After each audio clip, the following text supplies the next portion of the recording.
After Hurricane Maria damaged tens of thousands of homes in Puerto Rico, a newly created Florida company with an unproven record won more than $30 million in contracts from the Federal Emergency Management Agency to provide emergency tarps and plastic sheeting for repairs.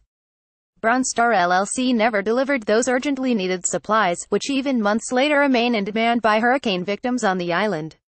According to an exclusive Associated Press report, Fema eventually terminated the contracts, without paying any money, and restarted the process this month to supply more tarps for the island. The earlier effort took nearly 4 weeks from the day Fema awarded the contracts to Star and the day it canceled them. Thousands of Puerto Ricans remain homeless, and many complain that the federal government is taking too long to install tarps. The U.S. territory has been hit by severe rainstorms in recent weeks that have caused widespread flooding. It is not clear how thoroughly Fema investigated Star or its ability to fulfill the contracts.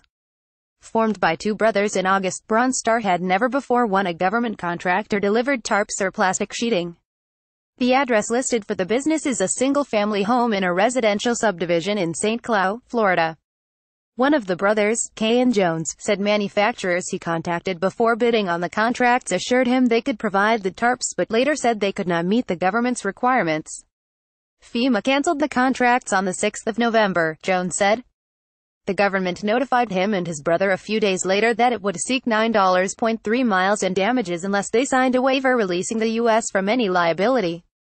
The brothers agreed. "We were trying to help, it wasn't about making money or anything like that," Jones said.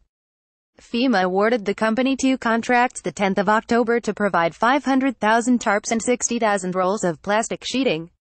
The award of a government contract to a company with absolutely no experience in producing the material sought obviously raises very bright red flags, said Dan Feldman, a professor at John Jay College in New York. A Fema spokesman, Ron Roth, said the agency's review process was somewhat expedited after Hurricane Maria to respond as quickly as possible to the emergency. But he said the agency did perform its due diligence. Submissions from potential contractors are objectively evaluated, and a contract is awarded based on the highest-rated submission, Roth said. K. Jones, the co-owner of Star, served in the U.S. Navy.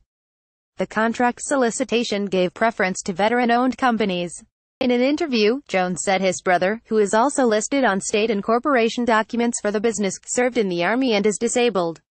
The day after Fema canceled the Star contract, it awarded a contract to OSC Solutions Inc. for plastic sheeting for Hurricane Maria victims. The West Palm Beach, Florida-based company has roughly 2 decades of federal contracting experience and has produced such supplies multiple times. The Fema spokesman, Roth, acknowledged the contract problems delay a delivery of tarps to Puerto Rico but said anyone who needs a tarp should now be able to get one.